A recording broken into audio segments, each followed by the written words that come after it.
तुम्हारे निकाह में 99 बीवियां थीं, तो फलां की मंगनी हो चुकी थी, उस लड़की को तुमने अपने निकाह में लाने की क्यों कोशिश किया? उसके पास एक ही होने वाली थी और तुम्हारे पास 99 थी। अबे बांट दी है यार, थोड़ी देर रुक जा यार। ओफो, इतनी देर बैठे थे, ठंडाए थे तब पिया यार, अभी बैठे पे करे थे तू ले आए। दे देते थे जो लाए, दे देते चले। भैया कॉफी वाले, कॉफी बंद कर दो, अब कॉफी नहीं बनेगी। कॉफी बंद कर दो, जब प्रोग्राम खत्म होगा तो उसके बाद कॉफी बनेगी। मशीन बंद करो, और किसी को अब एक भी कप कॉफी देना नहीं है। बहुत मुश्किल से अत्ते मिलक बटोर पावा का है, वही में फिर खड़बड़ा दी। फरिश्तों ने कहा दाऊद, जवाब का फैसला यह है कि जिसके 99 बीवी है वो एक बीवी वाले को 99 दे दे ताकि 100 पूरी हो जाए उसकी। जब फैसला यह है तो तुम उस इंसान की एक ही होने वाली थी, उस पर भी तुमने निगाह जमा लिया और उसकी वजह से उसकी शहादत करवा दी। दाऊद अलैहिस्सलाम को जब एहसास हुआ तो रोने लगे, और रोते रोते गए उसकी कब्र पे, माफी मांगा। तो अंदर से आवाज आई, दाऊद पैगंबर शर्मिंदा न करो, हम एक आम आदमी हैं, आप अल्लाह के इतने बड़े पैगंबर हैं और आप हमसे माफी मांग रहे हैं। ने कहा नहीं माफ कर दो, कहा नहीं माफ कर दो। जब बहुत कहा तब अंदर से आवाज है, अच्छा आप कह रहे हो तो मैंने माफ कर दिया। तो वो फिर फरिश्ते आए, कहा ऐसे नहीं माफी होगी, पहले अपनी गलती बताओ कि आपकी गलती क्या है, किस गलती की माफी मांग रहे हैं। तब दाऊद अलैहिस्सलाम ने फिर कहा जाके कब्र पे कि जिससे तुम्हारी मंगनी हुई थी उस पर उसको वो मुझे अच्छी लगी और तुम्हारी मंगनी हो चुकी थी, तो इसलिए तुमको मैंने जिहाद में भेजा था कि ताकि तुम शहीद हो जाओ, फिर उस लड़की को अपने निकाह में ले लूं। तब उसने कहा दाऊद आपने मेरे साथ ये किया, अब तो मैं आपकी गलती माफ नहीं करूंगा। आपने मेरे साथ ये किया, मैं कभी माफ नहीं कर सकता। तो दाऊद अलैहिस्सलाम रोए, 14 साल तक रोते रहे उसी गलती की माफी के लिए कि हमने कितना गलत किया। 14 साल रोते रहे, तब अल्लाह ताला को रहम आया। तब अल्लाह ताला ने फरमाया दाऊद अब न रो, तुम्हारी निदामत पर मैं राजी हो गया। कयामत के दिन मैं एक बहुत आलीशान महल उसके लिए तैयार करूंगा, फिर जब वो आएगा तो मैं कहूंगा कि मेरे बंदे महल तो तेरा है, लेकिन इस महल में उस वक्त तू जा पाएगा जब दाऊद की गलती को माफ कर दे। उसी महल के बहाने हम तुम्हारी गलती माफ करवाएंगे। दाऊद अलैहिस्सलाम को सुकून मिला। तो ये लोगों, ये नफ्स हम में तुम में है, इसीलिए नफ्स पर पाबंदी होनी चाहिए। अल्लाह ताला कुरान करीम में फरमाता है क़द अफ़लह मन तज़क्का, कामयाब हो गया वो जिसने अपने आप को सुथरा कर लिया। मियाँ बीवी का रिश्ता बड़ा नाजुक होता है। अल्लाह कुरान करीम में फरमाता हुन्ना लिबासुल लकुम, बीवियां तुम्हारी लिबास हैं, वअंतुम लिबासुल लहुन्ना, और मर्दो तुम अपनी बीवियों के लिबास हो। बीवी शौहर का लिबास हो, शौहर बीवी का लिबास। लिबास का काम है इज्जत का छुपाना, लिहाजा शौहर बीवी के ऐब को कहीं बयान न करे और बीवी शौहर के ऐब को भी कहीं बयान न करे, इसलिए कि अल्लाह ने मियाँ बीवी को एक दूसरे का लिबास बताया है। शौहर का एहसान बीवी पर है कि बीवी का एहसान शौहर पर है? तो हम नबी की जिंदगी देखते हैं, सहाबा की जिंदगी देखते हैं, तो वहां से यही पता चलता कि बीवी का एहसान शौहर पर है। सहाबा की बात से भी साबित है, नबी की बात से भी साबित है। हजरत सैयदना उमर फारूक आजम रदी अल्लाह ताला अन्हु फरमाया करते थे, कई लोगों अपनी औरतों का एहसान मानो कि औरतों की वजह से तुम्हारी निगाहें गुनाहों से बचती हैं। दूसरा एहसान यह है कि तुम्हारी अमानत को तुम्हारी बीवी 9 महीना तक अपने पेट में महफूज रखती है, ये दूसरा एहसान है। और बीवी का तीसरा एहसान मर्द पर यह है कि अपने सीने का दूध मुफ्त में आपके औलाद को पिलाती है। और पांचवा एहसान यह है कि उसके कदमों की बरकत से तुम्हारा घर मिसले जन्नत बना रहता है। औरतों के एहसानात मानो। इसीलिए हदीस पाक में कि रसूलुल्लाह सल्लल्लाहु अलैहि वसल्लम की बीवी, हुजूर की 11 बीवियां थी। हुजूर की कितनी बीवियां थी? 11 जदा। लेकिन 11 में से औलाद किससे हुई? सिर्फ एक बीवी से। उनका नाम है हजरत खदीजतुल कुबरा रदी अल्लाह अन्हा। खदीजा के पेट से अल्लाह ने नबी को औलादें अता फरमाई और बाकी किसी बीवी से औलाद नहीं हुई। जब हजरत खदीजा का इंतकाल हो गया और हुजूर एक रात अपनी बीवी हजरत आयशा के बिस्तर पे लेटे थे, रवायतों में है जब हुजूर करवट बदलते तो कहते थे हाय मेरी खदीजा, इधर करवट बदलते तो कहते हाय मेरी खदीजा। हजरत आयशा ने एक दिन कहा, अल्लाह के रसूल मैं जवान हूँ, आपके बिस्तर पे लेटी हूँ और आप बुढ़िया को याद करते रहते हो, हाय मेरी खदीजा, हाय मेरी खदीजा। तब अल्लाह के नबी ने फरमाया, आयशा सुनो, मैं खदीजा को कभी भुला नहीं सकता, इसलिए कि अल्लाह ताला ने खदीजा के पेट से हमें औलादें अता फरमाई है, इसलिए हम खदीजा को कभी भुला नहीं पाएंगे। पता चला कि अल्लाह के रसूल ने अपनी बीवी खदीजा का एहसान माना कि उनके पेट से अल्लाह ने मेरे नबी को औलादें अता की थी। इससे हमको आपको भी सबक लेना चाहिए कि अपनी बीवियों का एहसान मानना चाहिए। ये एहसान नहीं कि हम कमा कमा के खिलाते, ये तो आप निकाह में वादा करके आते हो कि घर का चलो 21,000 महल लियो, इसके अलावा खाना कपड़ा लियो, लेकिन चलो। तो आप वादा करके लाते हो तो आपको पूरा करने में एहसान नहीं, एहसान बीवी का है कि वो अपने पेट से तुम्हें औलादें अता करती है। इसलिए औरतों पे ज्यादती नहीं होना चाहिए, औरतों के साथ हुस्ने सलूक करना चाहिए और औरतों को भी चाहिए कि अपने शौहरों के साथ भी अच्छा सलूक करें। हुजूर फरमाते हैं, लवा मरो जुदा लिया दिन, अगर मैं हुक्म देता कि कोई किसी को सजदा करे तो मैं हुक्म दे देता औरतों को कि अपने शौहरों को सुबह शाम सजदा करें। इसीलिए एक दूसरी हदीस में हुजूर फरमाते हैं, अय्युमा इमरातिन मातत, जो औरत मर गई, व ज़ौजुहा अन्हा राज़िन, और उसका शौहर उससे राजी रहा, फदखलतिल जन्नह, तो औरत जन्नत में जाएगी। तो जो अपने शौहर को राजी कर ले।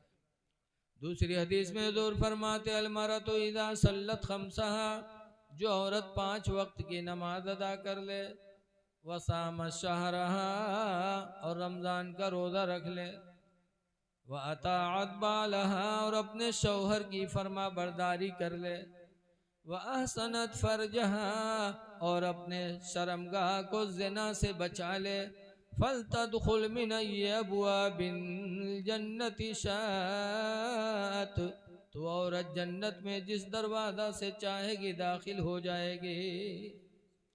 इसलिए निकाह करो, निकाह मेरे नबी की सुन्नत है।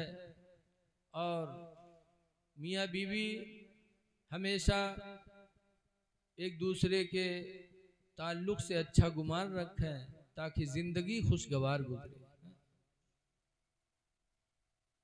देखिए आज हम में आप में दीन से दूरी कितनी होती जा रही है, हमारे आपके हालात कितने अबतर होते जा रहे हैं। है लोगो, पाक व साफ रहो, नमाजों की तैयारी करो।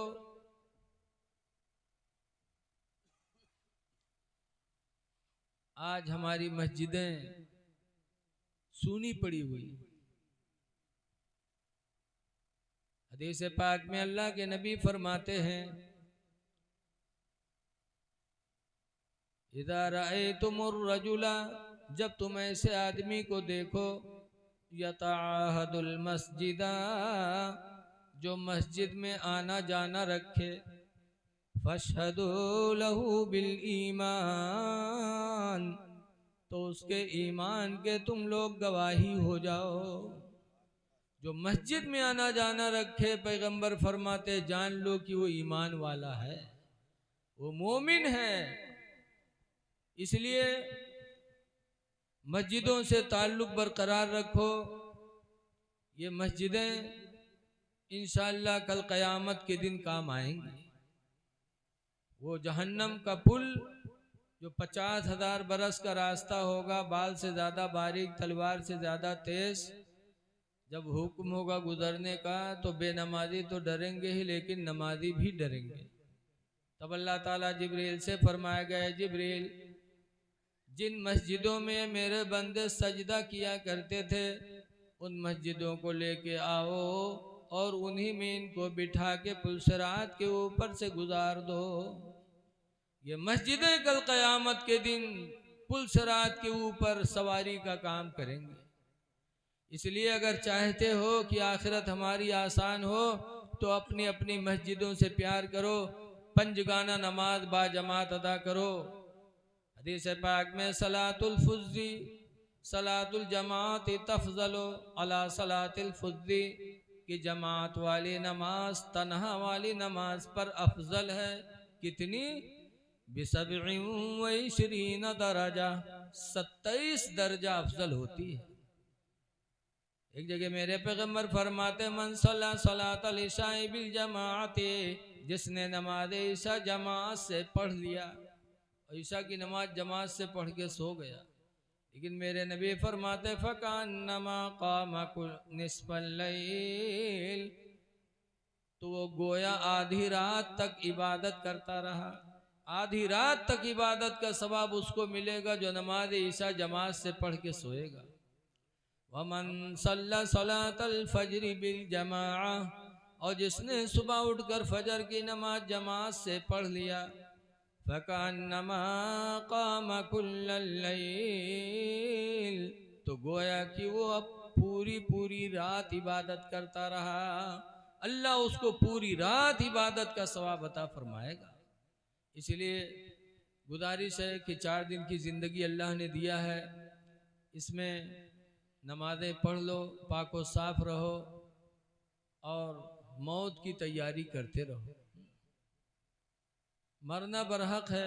आला हजरत ने जो भी फरमाया कि हाय गाफिल वो क्या जगह है जहाँ 5 जाते हैं 4 फिरते हैं, ये हमको आपको जोड़ने के लिए कि कम से कम सोचो तो।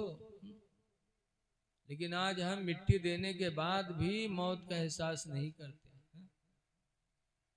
हिंदुस्तान आज़ाद हुआ था अंग्रेज़ों से तो उस वक्त 16,000 आलिम शहीद हुए थे। हिंदुस्तान की जंग आज़ादी में 16,000 आलिमों की शहादत हुई थी। उसी में एक मौलाना किफ़ायतुल्लाह मुरादाबादी थे, उनको अंग्रेज़ों ने फांसी दिया था। जब फांसी पे लेके गए थे तो पूछा था, मौलाना आखिरी वक्त है, कोई आरजू? कहा एक ख्वाहिश है। कहा क्या?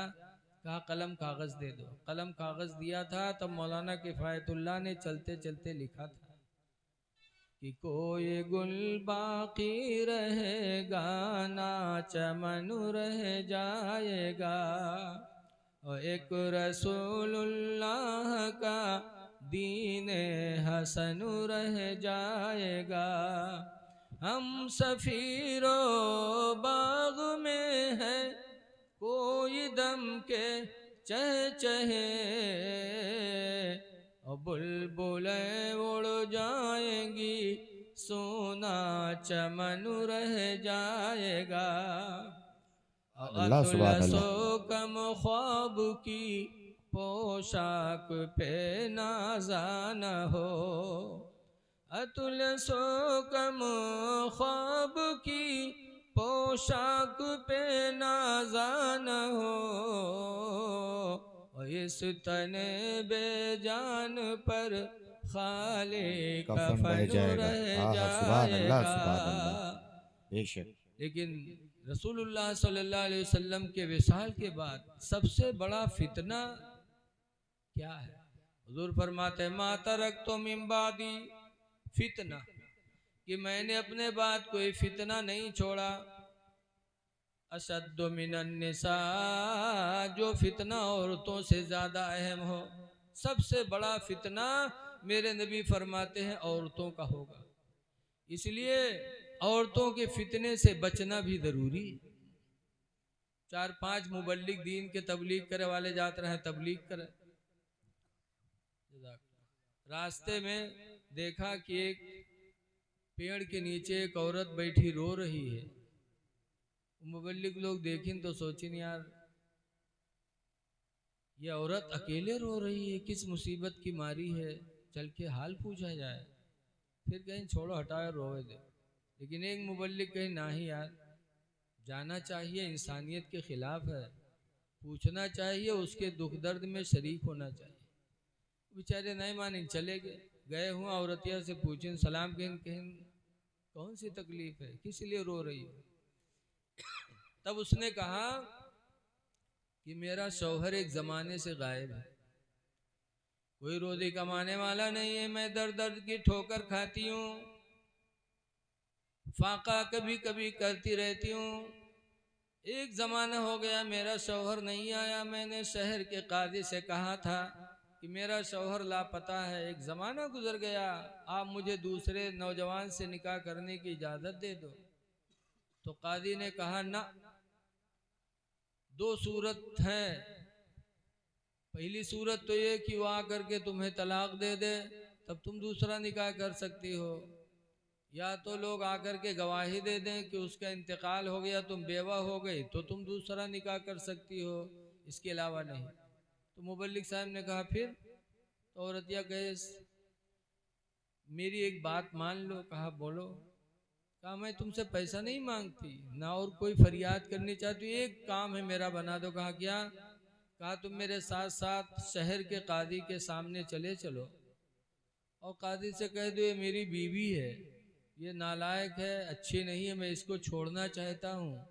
ये कह करके तुम शहर के काजी के सामने मुझे तलाक दे दो, तो वो जानेगा कि इसके शौहर ने तलाक दे दिया, तो फिर मुझे इजाज़त दे देगा, तो मैं किसी दूसरे जवान से शादी करके अपनी ज़िंदगी गुजार लूँगी। मुबल्लिग साहब सोची नहीं आ रही तो सरासर झूठ है कि चल के कही कि हमार मेहरुआ हो। लेकिन फिर सोचिन तनिक झूठ बोल दे भाई कई ज़िंदगी बन जाए, चलो बाद में तौबा कही ले। तो बड़े रहम दिल है मुबल्लिग साहब, बेचारे चल दी कहीं चलो। औरतिया लेके गए, शहर के काजी के सामने खड़ा किया। काजी साहब ने पूछा क्या बात है?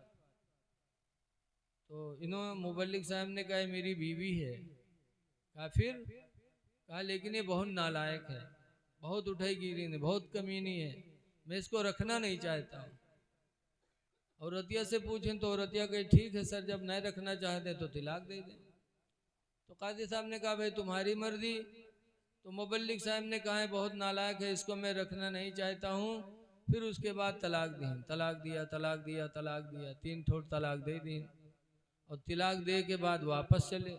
जब वापस चले ला गए तो औरतिया काजी साहब से कहा था कि काजी साहब मैं नालायक थी, कमीनी थी, इनके लायक नहीं थी, इन्होंने तलाक दे दिया कोई बात नहीं, लेकिन 25,000 रुपया जो मेहर बंधा रहा है उसका तो दे दें। आप मुबल्लिग साहब खड़बड़ाने कहीं कहा था, कहीं कहित कहा है, जब हम नालायक हन उठे गिरे न तुम्हारे लायक नहीं हैं तो हमार मेहर तो दे दो 25,000 रुपया। मुबल्लिग साहब कहते सोच ले, कहीं सब सोचे बैठी हैं। आप मुबल्लिक साहब सोचते हैं अगर कहीं तो 400 झूठ है तो 420 में बंद हुई है। तब मुबल्लिक साहब औरतिया से कादी साहब से बोले कि सर 2 घंटे की मोहलत दे दो, फिर ला के देता हूँ। कादी साहब ने मोहलत दिया, गए ज़मीन उमीन बेचिन, ज़मीन बेच के फिर 25,000 रुपया गए लेके दीहिन, तब जान छुटी। अल्लाह के रसूल फरमाते हैं मैंने अपने बाद औरतों से ज़्यादा बड़ा फितना कोई नहीं छोड़ा, इसलिए औरतों के फितने से महफूज रहना चाहिए। इसीलिए हुक्म है कि शादी के वक्त तमाम चीज़ों का ख्याल रखो, दीनदार घराना देखो। दुआ है परवरदिगार से कि होने वाले दोनों निकाहों को अल्लाह ताला मुबारक फरमाए और सबको अल्लाह ताला खुशी की ज़िंदगी नसीब करे। आमीन इस जलसे को अल्लाह ताला हम सब की बख्शिश का ज़रिया बना दे। आमीन आमीन। अस्सलामु अलैकुम वरहमतुल्लाहि बरकातुहू। बैठो, ज़्यादा निजामत है, जल्दी जल्दी पढ़वा दें। कारी असलम साहब की एक नात पाक